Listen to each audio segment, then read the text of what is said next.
పార్వతీపురం మన్యం జిల్లా జియమ్మవలస మండలం తాళ్లడుమ్మ కొమరాడ మండలం గనునాపురం గ్రామంలో ప్రభుత్వ విప్ మరియు ఎమ్మెల్యే తోయక జగదీశ్వరి రైతు సేవా కేంద్రాలలో ధాన్యం కొనుగోలు కేంద్రాలను ప్రారంభించారు.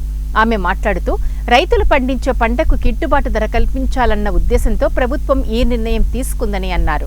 అలాగే ధాన్యాన్ని కొనుగోలు చేసిన 48 గంటలలోనే రైతు ఖాతాలో జమ అయ్యేలా కూటమి ప్రభుత్వం చర్యలు తీసుకుందని అన్నారు. ప్రతి రైతు ఈ అవకాశాన్ని వినియోగించుకొని లబ్ధి పొందాలని సూచించారు.